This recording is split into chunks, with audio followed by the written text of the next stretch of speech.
Assalamualaikum warahmatullahi wabarakatuh. Selamat datang kembali di channelnya Mas Eka nih. Masih bareng sama Mas Eka pastinya. Apa kabar para warga sekolah? Semoga dalam keadaan sehat selalu dimanapun para warga berada nih ya.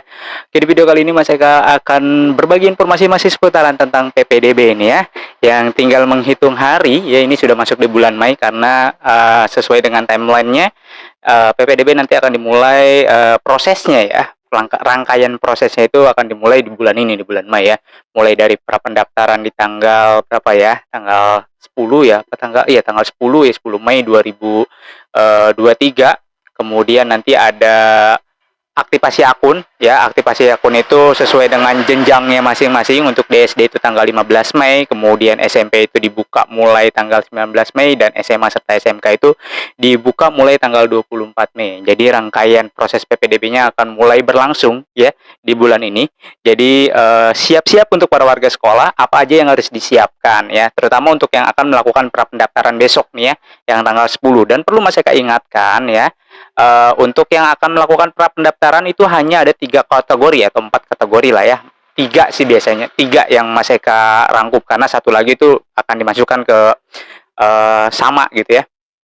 Nih ya, sekali lagi Mas Eka ingatkan, yang pertama yang harus melakukan prapendaftaran adalah ketika calon peserta didik tersebut berasal dari luar DKI Jakarta sekolahnya. Ya, misalkan sekolahnya di Tangerang, di Depok, di Bekasi, di Bogor, di mana lagi, di Jawa ya. Kemudian ingin melanjutkan sekolahnya di DKI Jakarta, baik itu yang dari pondok pesantren maupun yang dari umum. Misalkan pondok pesantrennya di Tangerang, pondok pesantrennya di Bogor, pondok pesantrennya di Depok, pondok pesantrennya di Bekasi, pondok pesantrennya di Jawa Tengah ataupun di Jawa Timur. Kemudian nggak betah, ingin sekolah di DKI Jakarta gitu ya, pindah ke DKI Jakarta, baik itu jenjang SMP maupun ke jenjang SMA ataupun SMK. Nah, itu wajib melakukan prapendaftaran dengan syarat berkartu keluarga DKI Jakarta tercatat atau minimal 1 tahun sebelumnya. Berarti kalau 1 tahun sebelumnya di bulan Mei ya. Itu yang harus dilakukan untuk melakukan prapendaftaran ya. Terus yang kedua, ini untuk para warga sekolah yang wajib melakukan prapendaftaran adalah ya, yang tahun kemarin itu tidak bersekolah atau dia gap year 1 tahun ya, 2 tahun ataupun 3 tahun ya. Artinya lulusan 3 tahun kemarin itu masih bisa digunakan untuk melakukan prapendaftaran ya.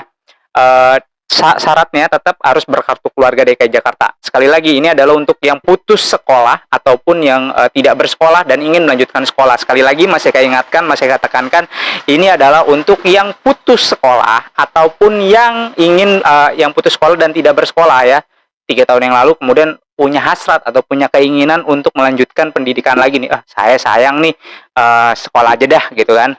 Nah, itu bisa melakukan prapendaftaran ya, minimal 2000 berapa ini, berarti ini 2023, 2022, 2021. Lulusan tahun 2021 itu masih bisa melakukan prapendaftaran dengan syarat tadi putus sekolah ataupun tidak bersekolah. Kalau yang masih aktif bersekolah sampai dengan saat ini tidak perlu melakukan prapendaftaran. Kalau mau pindah, bukan di PPDB, tapi lakukan di proses mutasi yang dibuka setiap 1 semester sekali.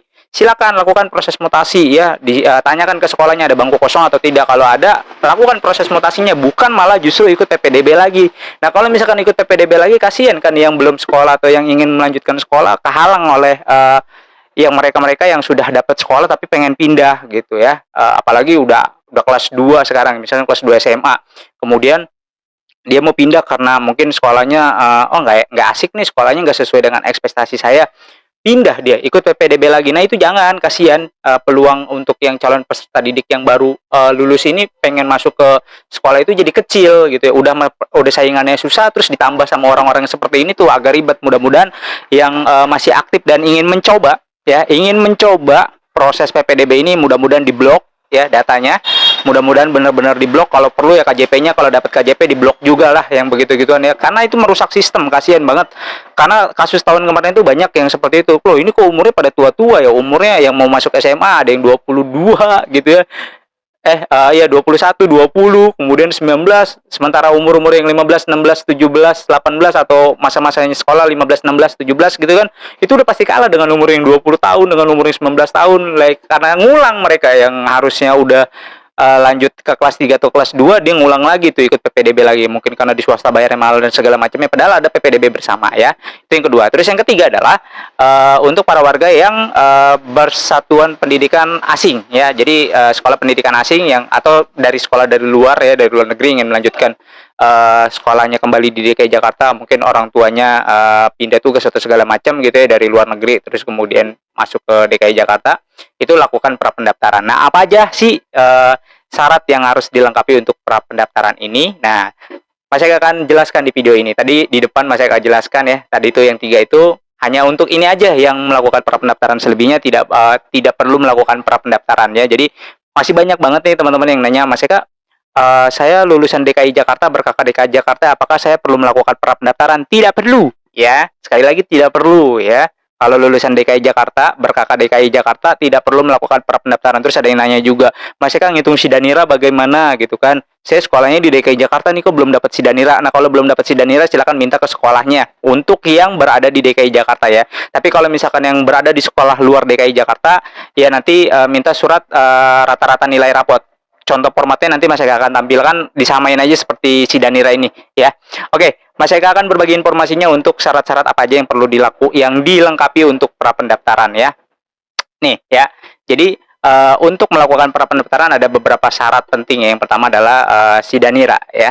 Sidanira bukan Sidanira sih sebenarnya, nilai rata-rata rapot. Tapi kalau untuk acuan nilai rata-rata rapotnya seperti apa? Kan kalau yang dari surat keterangannya kan sudah ada tuh, bisa di-download di web prapendaftarannya. Kalau misalkan bingung formatan nilai rata-rata nilai rapot dari kelas 456 untuk SD, kemudian kelas 789 untuk SMP, silakan ikutin aja formatan Sidanira ini. Nanti di situ juga kan ada nilai rata-ratanya, jadi lebih gampang ya. Ini tampilannya seperti ini ya. Nah, ini tampilan Sidanira yang berada di DKI Jakarta. Jadi nanti formatannya, formatan kotak-kotaknya atau formatan nilainya samain aja seperti ini gitu ya. Minta dari sekolahnya ya, dari sekolah asalnya. Ini untuk yang melakukan prapendaftaran. Sekali lagi Mas Eka ingatkan, ini untuk yang melakukan prapendaftaran. Kalau yang tidak melakukan prapendaftaran, nanti tinggal lakukan aktivasi akun di tanggal 15, 19 dan 24 sesuai dengan jenjangnya. 15 itu untuk SD, 19 itu untuk SMP, dan 24 itu untuk SMA dan SMK ya. Jadi ini yang ingin melakukan pendaftaran, formatnya ikutin aja seperti ini ya. Di situ ada nilai rapotnya, di bawahnya kemudian nilai akhirnya. Nah, nanti bisa diupload di web prapendaftarannya yang tertera di deskripsi ini, atau bisa dicek di video sebelumnya tuh ya. Mas Eka sudah membahas mekanisme dan regulasi untuk PPDB prapendaftaran. Jadi cek di situ mulai dari cara mengajukan akunnya sampai dengan selesai diverifikasi. Nah, proses prapendaftaran ini memang pasti butuh waktu panjang ya, karena dari pengalaman tahun lalu itu yang proses prapendaftaran ya, pada saat diverifikasi itu seminggu belum diverifikasi. Makanya Mas Eka sarankan, kalau untuk yang ingin melakukan prapendaftaran ini, untuk para siswa atau para warga sekolah yang melakukan prapendaftaran ini ya sejak sedini mungkin. Begitu dibuka tanggal 10 jam 8 langsung lakukan prapendaftaran. Makanya dari sekarang siapkan berkas-berkasnya ya. Berkas-berkasnya sudah Mas Eka bahas tuh di video sebelumnya. Silakan scroll di YouTube-nya Mas Eka, di berandanya Mas Eka, itu banyak banget informasi-informasi yang berulang-ulang kali ditanyakan oleh para warga, itu sudah Mas Eka bahas di situ ya. Jadi lengkapi dulu dari sekarang, terutama nih untuk nilai rata-rata rapot, karena banyak banget yang nanya. Terus banyak juga yang nanya, Mas Eka, apakah kalau misalkan kita memiliki sertifikat kejuaraan ya, itu bisa dimasukkan. Nah, kejuaraan sertifikat ini harus yang berjenjang ya. Jadi kalau yang tidak berjenjang tidak bisa, atau yang mandiri tapi diketahui oleh Kemendikbudristek, misalkan kalau untuk di jenjang SMA ataupun SMK ya.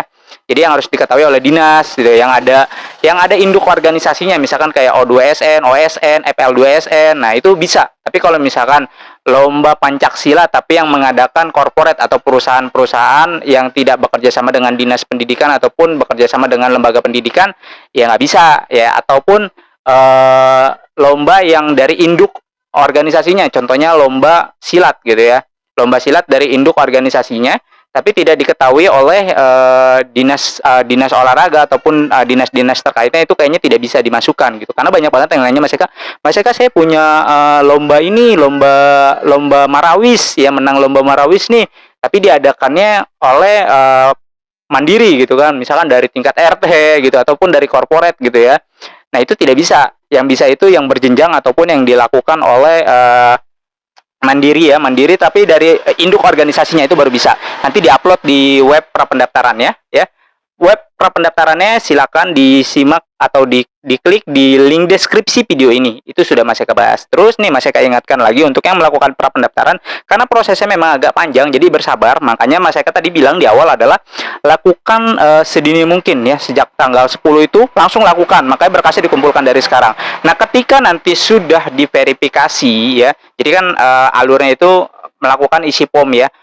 Nanti ada verifikasi NIK-nya di registrasi ya, di menu registrasi masukkan identitas dan identitas alamat ya, identitas siswa dan identitas alamat masukkan, dicek, ketika valid maka baru bisa mengisi beberapa form atau untuk mengupload dokumen-dokumen yang diperlukan ya, kayak misalkan nilai rapotnya, SPTJM. Nah, SPTJM yang menandatangani adalah calon peserta didiknya atau wali siswanya ataupun orang tua siswanya. Jadi bukan sekolah yang menandatangani SPTJM tersebut ya.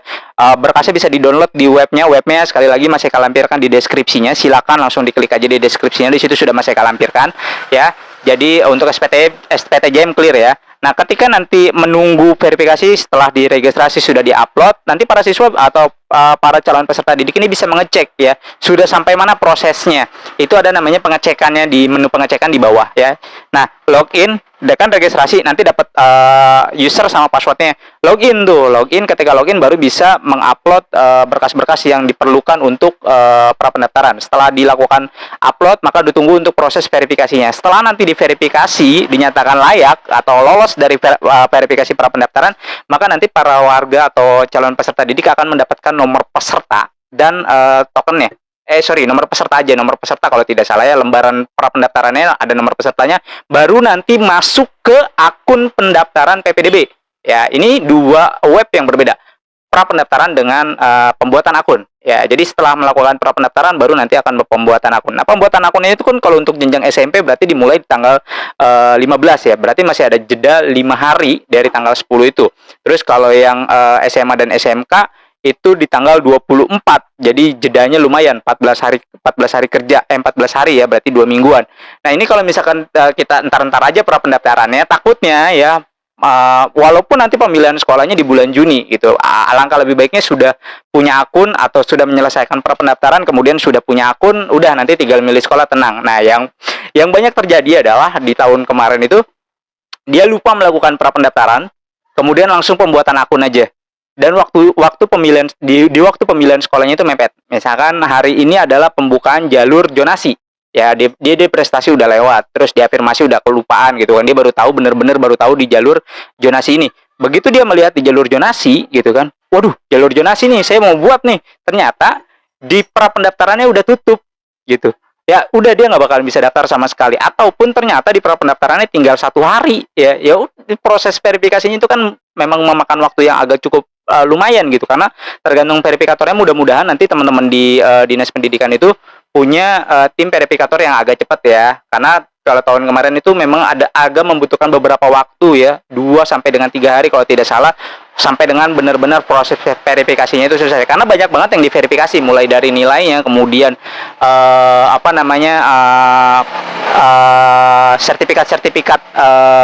sertifikat lomba. Nah, itu diverifikasi benar-benar, karena banyak yang melakukan pencobaan untuk mengelabui ya, data-datanya fiktif dan segala macam. Makanya benar-benar diverifikasinya itu benar-benar real. Jadi jangan macam-macam, misalkan minjem sertifikat orang diedit ya, karena sekarang eranya udah era digital canggih, diedit-edit janganlah, nanti dicek ketahuan malah di blacklist ya. Jadi yang lempeng-lempeng aja, yang jujur-jujur aja. Bagaimana kita mau, ini kan buat masuk sekolah ya. Buat masuk sekolah, di mana pendidikan itu adalah dasar dari pembangunan bangsa gitu ya. Kalau misalkan mau masuknya aja udah berbohong, mau masuknya aja udah main-main, ini nggak tahu nih nanti di eranya dia memimpin atau ntar di eranya ternyata dia jadi seorang pemimpinan di negeri ini kayak gimana gitu, jadi tipu-tipu ya. Ya janganlah, jangan seperti itu ya. Kalau memang real aja gitu, jangan dimain-mainin, jangan dikelabu-kelabuin, jangan diakal-akalin ya. Karena nanti akan ketahuan, kalau ketahuan ya agak repot ya, di blacklist dan segala macamnya, malah rugi sendiri. Oke para warga, mungkin itu aja informasi yang bisa Mas Eka sampaikan. Mudah-mudahan informasi untuk para pendaftaran ini bisa bermanfaat untuk para warga. Sekali lagi, silakan bagikan video ini kepada para warga lainnya agar para warga lainnya bisa mendapatkan informasi yang sama seperti para warga yang sedang menonton ini ya. Dan Mas Eka undur diri. Sampai jumpa di konten berikutnya. Assalamualaikum warahmatullahi wabarakatuh.